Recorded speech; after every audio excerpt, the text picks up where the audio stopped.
पिछले क्लास में मैंने आप लोगों को श्रुति संभिन्नार्थक शब्द बताया। उससे पहले वाक्यांश बोधक शब्द बताया। उससे पहले आप लोगों को अनेकार्थी शब्द बताया। उसी के शब्द का 4 नंबर भाग में है समानार्थक प्रतीत होने वाले शब्द। उसमें समानार्थी शब्द मैंने आपको बताया था, जिसको पर्यायवाची शब्द कहते हैं, वो समानार्थी शब्द है। इस समानार्थक प्रतीत होने वाले शब्द ये च हुआ। अब वे शब्द जो समान अर्थ वाले प्रतीत मालूम लगने एहसास होते हैं, परंतु उनके अर्थ में सूक्ष्म मतलब थोड़ा अंतर होता है, उन्हें समानार्थक प्रतीत होने वाले शब्द कहते हैं। जैसे बच्चों, जैसे एक ये हुआ साह, एक ये हुआ साह। देखिए दोनों तो साह है। दूसरा है बच्चों, दूसरा में मान लेते हैं एक सह है।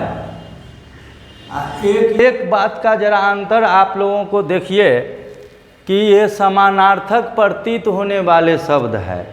इससे पहले मैं समानार्थी शब्द जिसे पर्यायवाची शब्द कहते हैं वो बताया।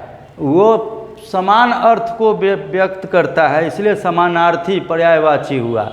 ये समान अर्थ को व्यक्त करता है, परंतु उनमें थोड़ा अंतर होता है। वो क्या अंतर है कि ये देखिए, ये साह है और एक ये साह है। दोनों तो साहे हैं।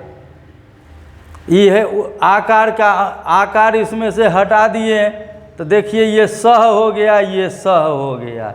दोनों तो सह है। आकारांत हट गया तो देखिए इसमें आकारांत है, इसमें आकारांत नहीं है। सब बात वही है।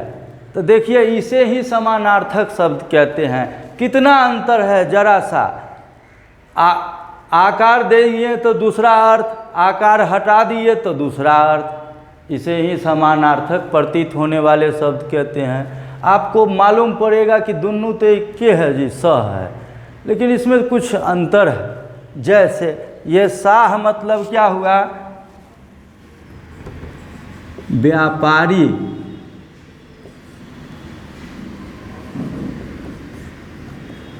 बनिया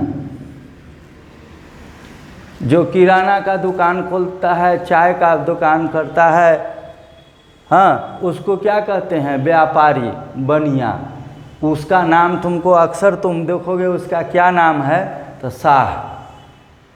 होटल चलाने वाला, मिठाई बेचने वाला व्यक्ति का नाम पूछिए तो अक्सर आपको कहेगा कि क्या नाम है, तो रामचंद्र साह। ये साह का मतलब ये है कि व्यापारी, बनिया, वो हलवाई जिसको कहते हैं, वो साह। ये साह मतलब कौन, तो यह शाहजहां।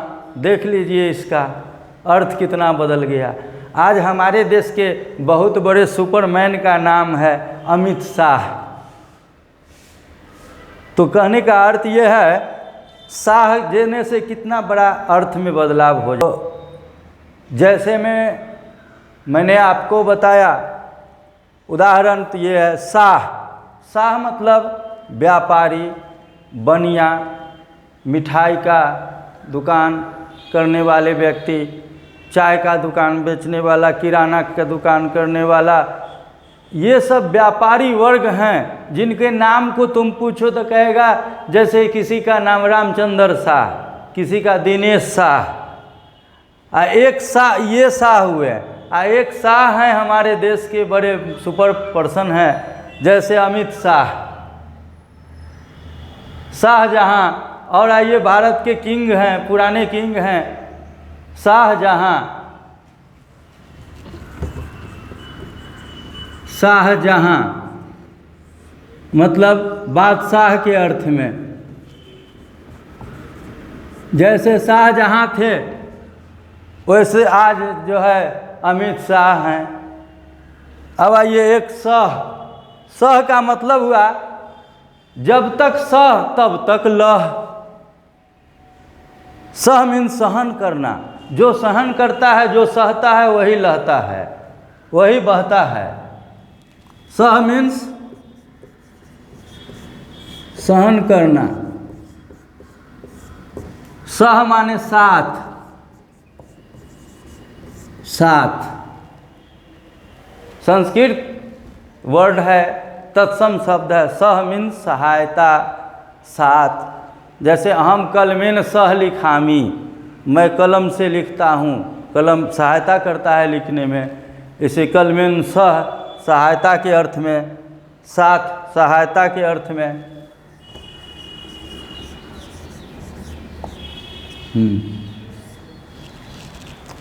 ये सह हुआ।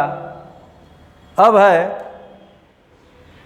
सह। ये सह कहते हैं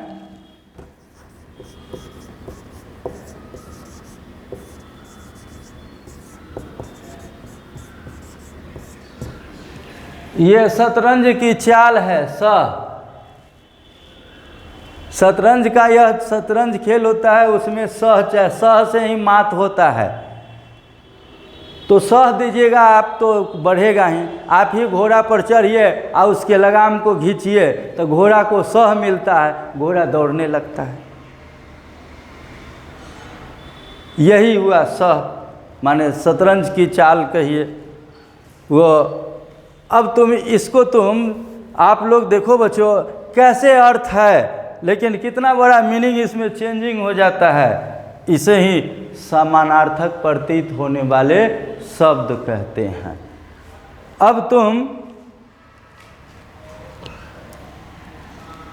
2 के बाद 3 नंबर में देख लीजिए, एक और लिख देते हैं।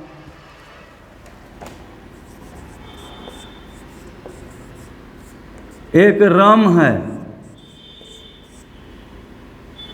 एक राम है।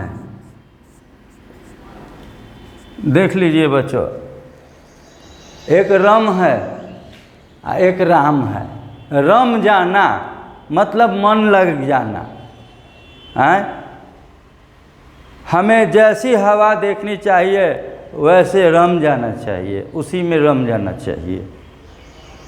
जैसी स्थिति देखना चाहिए उस परिस्थिति के अनुसार कदम बढ़ाना चाहिए। जैसे बैट्समैन जैसा बॉल देखता है वैसा बैट भांजता है, यही है। एक रम मतलब व्याप्त होना। रम माने व्याप्त होना, तल्लीन होना।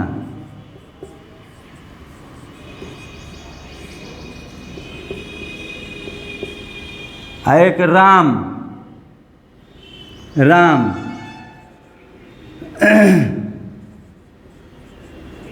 दशरथ नंदन। ये राम दशरथ नंदन है। कौशल्यानंद नंदन कह सकते हैं, सीतापति कह सकते हैं। राम को सीता के रूप साथ जाना जाता है, दशरथ के साथ जाना जाता है, तो इसको सीतापति भी कह सकते हैं।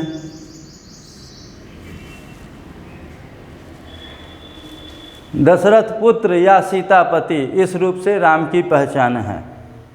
दशरथ नंदन, सीतापति, ये ओरिजिनल पहचान है श्री राम प्रभु का। तो अब आप ऐसे शब्द को समानार्थ प्रतीत होने वाले शब्द कहते हैं। अगर इसमें एक और देख लीजिए, 4 नंबर में दे दिए, अगर मान लीजिए आज, ई हुआ आज, और तीसरा हुआ अजा। अजा देखो बच्चों कैसे अर्थ होता है। अज मतलब क्या हुआ? दशरथ जी के दादाजी का पूर्वज का नाम है राम अज हैं। अज दशरथ जी के पूर्वज का नाम है, राजा दिलीप का पुत्र। और हरिश्चंद्र, सत्यवादी राजा हरिश्चंद्र के पूर्वज हैं ये लोग। तो कहने का अर्थ है अज मीन्स राम जी का पूर्वज, श्री राम प्रभु का पूर्वज अज हुए, यानी रामचंद्र दशरथ जी के पिताजी हुए अज, रामचंद्र जी के दादाजी हुए। ठीक। आज मतलब क्या हुआ? आज मतलब कि आज का दिवस जो आज हुआ, वर्तमान दिवस, वर्तमान दिवस को आज कहते हैं। अजा, अजा माने बकरी होता है।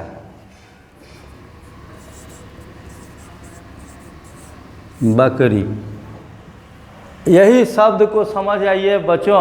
मैंने ऐसा ऐसा एग्जाम्पल दिया है जो आपको किताब में नहीं मिलेगा।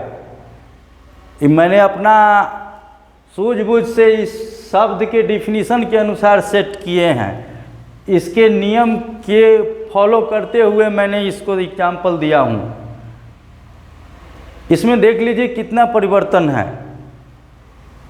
ये हमारे प्रेजेंस ऑफ माइंड वर्तमान समय में जो समाज में व्याप्त है वो इसी में से लिए हैं। राम प्रभु जी हमारे मर्यादा पुरुषोत्तम है, और राम इसी वर्ड से जम गया। अज दशरथ जी के पूर्वज हुए। आज मतलब वर्तमान दिवस, अजा माने बकरी। ये शाह के बारे में बता दिया। ये शाह व्यवसायी वर्ग को कहते हैं। ये शाह किसी वीआईपी पर्सन का नाम है, जैसे शाहजहां, अमित शाह, बादशाह। सहन कर जाना, सहन करना साथ में। जैसे हम लोग अपने भाई के साथ पढ़ते हैं सहायता के अर्थ में, सह मतलब। सह माने शतरंज की एक चाल है। इस तरह से अब बच्चों ये स्पष्ट खत्म हो रहा है। अब कल मैं इस सब पर आधारित शब्द दूंगा और आप लोग उपसर्ग और प्रत्यय अच्छी तरह से पढ़ कर आएंगे। तो कल मैं उपसर्ग और प्रत्यय के बारे में समझाऊंगा। इसे अच्छी तरह याद करके अभ्यास का प्रश्न बनाएंगे, और उस प्रश्न में जो प्रॉब्लम होगी, जो समस्या होगी जिस प्रश्न का, वो हमसे आप लोग कहेंगे, उसका हम समाधान करेंगे। धन्यवाद।